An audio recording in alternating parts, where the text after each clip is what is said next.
Hello, everyone, and welcome back to Ray Owen Tech. I hope everyone's day is going well.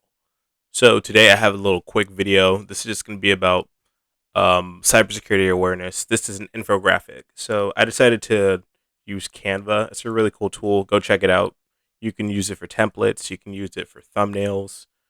The main point of Canva, which I was using, was to pretty much help make these type of infographics, which are very helpful in terms of seeing about the different types of cybersecurity awareness, which needs to be incorporated into companies. So sit back and enjoy. I'll be going through each one of them. I made all of them myself. Happy to share this with you guys. And yeah, other than that, this is for my CST 650 course. Stay blessed and let's get on with the video. Section 1, risk implications of internet use. So let's go through this here. So in terms of the four risk types of implications which can happen from the internet use, we see there's four types here.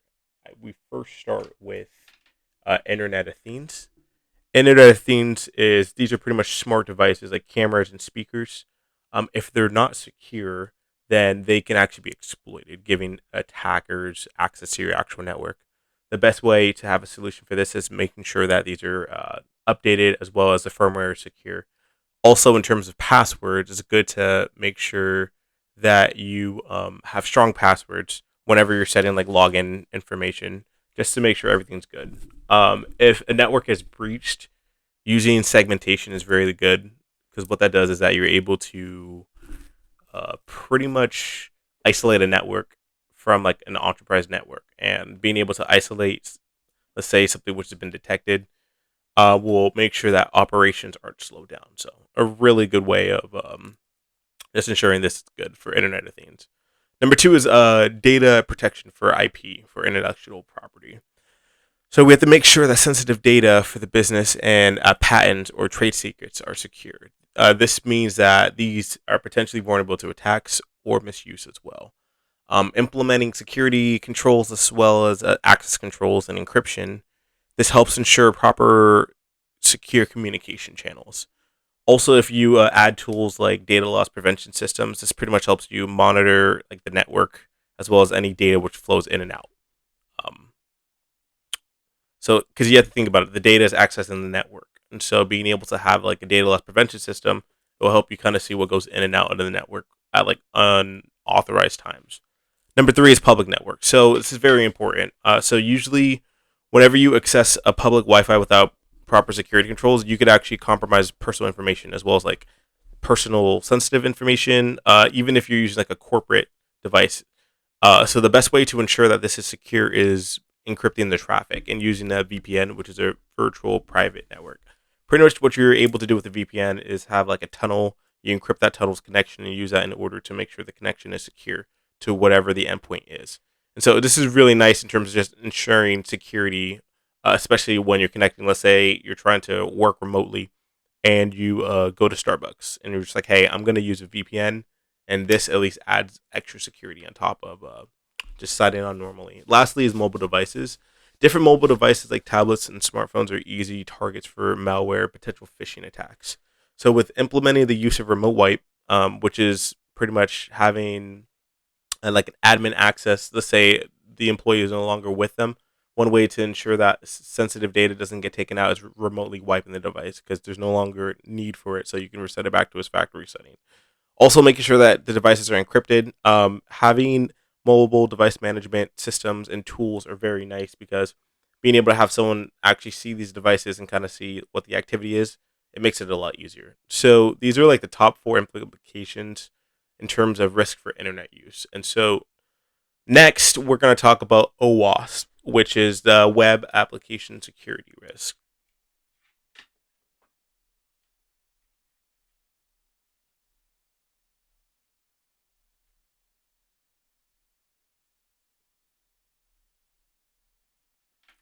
Okay, there we go.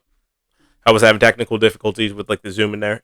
Anyways, so I found a really cool article from Hanakatara, 2021. He pretty much says OWASP, the top 10 application security list, contains a list of the 10 most common security risk for web applications. OWASP is familiar to many as it's commonly used also as a checklist for penetration testers. The OWASP top 10 is referred to as the list of the top 10 vulnerabilities, the web vulnerabilities. Pretty much, OWASP stands for Open Web Application Security Project.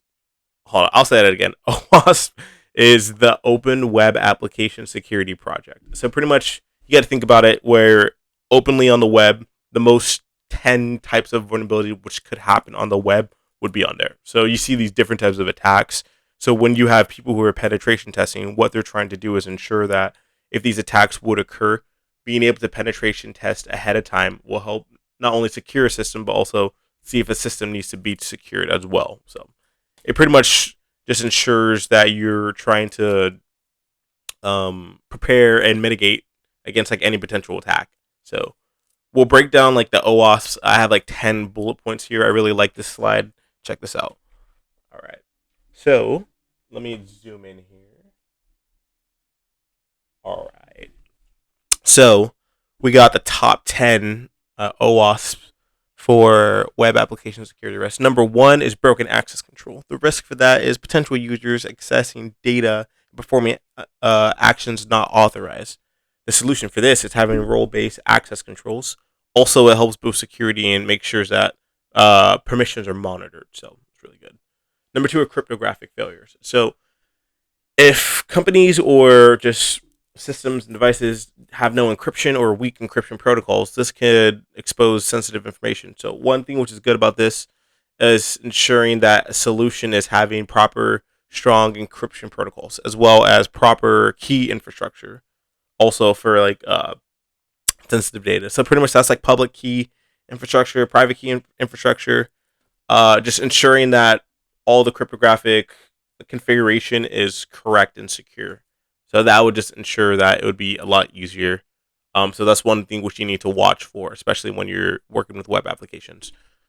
Number 3 is injection attacks. So this is very common, actually. Malicious attacks with code SQL injection that are used to manipulate and extract sensitive data from databases. So the solution for this is ensuring that inputs are sanitized as well as ensuring that parameter queries are developed within the web. So pretty much parameter queries are ensuring that the queries you have are within certain limits. And so when you do SQL injection, you have to make sure that if you're trying to go against it, make sure that the input field cannot take any special characters or also any like database commands like select, for, from, just so you're able to at least have those parameters easier in order to make the conditions right. And it just makes it easier. So that's kind of from like a programming perspective on just how SQL injection kind of works. Number 4 we have is insecure design. So the risk is having an architecture that isn't secure and makes systems vulnerable. The solution is having precise design principles, and it also helps fix these type of errors over time. So we've seen a lot of issues where if there's not proper coding, there can be potential vulnerabilities which can actually happen within code. So it's always good to make sure you have tools such as like GitHub. These are like CI, continuous integration type of coding tools, which kind of help you track the activity and also just make sure the architecture stays consistent and you're able to kind of just have a watching eye on it. Okay, so that was 1, 2, 3, 4. Number 5 is security misconfiguration. So the risk is with weak overall settings as well as unpatched systems. This creates potential attack vectors. The solution is having proper configuration of hardening the systems, helping boost security. Also ensures that making sure if you have regular audits, this helps have security and consistency. So audits are very important. Being able to have like monthly or maybe even weekly audits ensures that systems are up to date and also they're meeting the legal standards of compliance as well. Number 6 is outdated components. Potential old libraries, they potentially are a risk, actually. So these are potential exploit opportunities which could be exploited. So in order to ensure that there's a solution for this, we have to make sure that all the libraries are updated and replaced. So pretty like straightforward for that. Make sure that whatever framework, whatever library you're using, let's say like a JavaScript library, make sure that everything's up to date. You have the latest version of it, just to make sure No intrusions can occur. Okay. Number 7. Okay. Identification and authentication failures. So having weak security for login systems can lead to potential breaches and unauthorized access to sensitive data. So the solution for this is ensuring strong login security policies with like multi-factor, as well as strong security policies for password complexity. So it's good to ensure that anyone who's trying to like access your like data, apologies, anyone who's trying to access your like data, think about it, if they're trying to log in, make sure that they have multi-factor so you can kind of authenticate and also pretty much ensure who was trying to access the network. Because if they're not authorized, then they shouldn't be able to receive any sensitive information or anything to log into it. So it's really good because usually there's a lot of login pages whenever people try to sign into anything with like a store or an account. So this is really good to kind of implement. Number 8 is software and data integrity failures. Having unauthorized changes to software or untrusted updates can create vulnerabilities within the system. The solution for this is ensure that all data integrity is verified with digital signatures and also certificates. Number 9, security logging and monitoring failure. The lack or risk is the lack of proper logging, which also increase delays in overall incident response times. We see this in cases where if there's breaches, if there aren't proper logs, it will make it harder to kind of see where everyone is, where the breach is. And so breaches require time. And so one of the best things you need to do is make sure that if you're logging, make sure that all your time is secure. Make sure that you log effectively because this helps secure time and also make sure that time is not wasted. So pretty much having detailed logging procedures, which are monitors to help detect unusual activity, will pretty much help maintenance as well as like boost surveillance. Lastly, number 10 is server-side request forgery, SSRF. Pretty much potential attackers, what they can do is they can intercept incoming requests from like an actual server and then use that to pretty much access unauthorized information. So one of the best ways to prevent this is having a VPN as well as proper configurations for the external like server. So I think it's a proxy setting where if you pretty much configure the proxy, you can pretty much configure the server, the requests, and pretty much how the network traffic works. So making sure that you have the proper network configuration and like server settings is very important at the same time. So pretty much that is the section number 2 for the OWASP for web application security. So last section we got is number 3, which is for security development and implementation.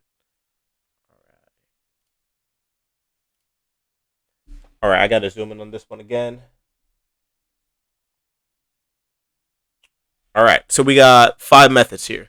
Number 1 is in terms of security development and implementation, how to do this. You need to have a secure SDLC. Pretty much that is a secure software development lifecycle. So whenever you're developing the cycle of software, as I mentioned with like GitHub, how you're able to track everything, make sure that everything is secure. Make sure that within the patches you test the security, even potentially test the security in a sandbox environment. This is very good because when you do this, you're able to ensure that all the patches through the application are being monitored. So if something potentially happens before or after a patch, you can possibly see what type of vulnerability it might be. So pretty much that's like a really good way of implementing just overall good security like development over time.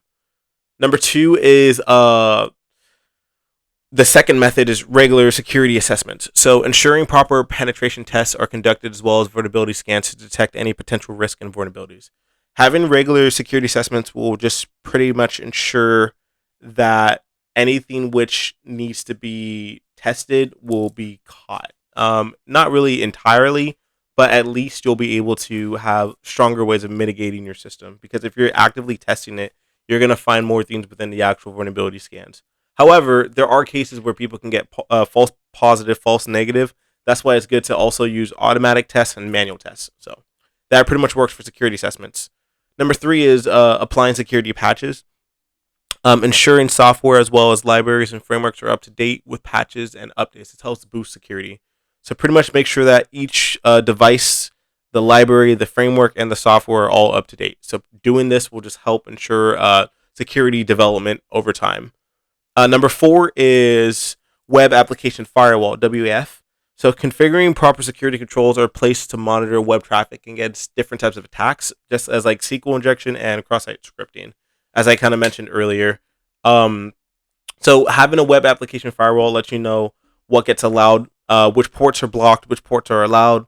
It lets you kind of see what comes for the incoming and outgoing DNS type of traffic, and it kind of helps you filter in what you need. And so it's really nice because I'm pretty sure the web application firewall also has a SIEM, a SIEM, which is a system uh, intrusion event management system. I believe that's the name.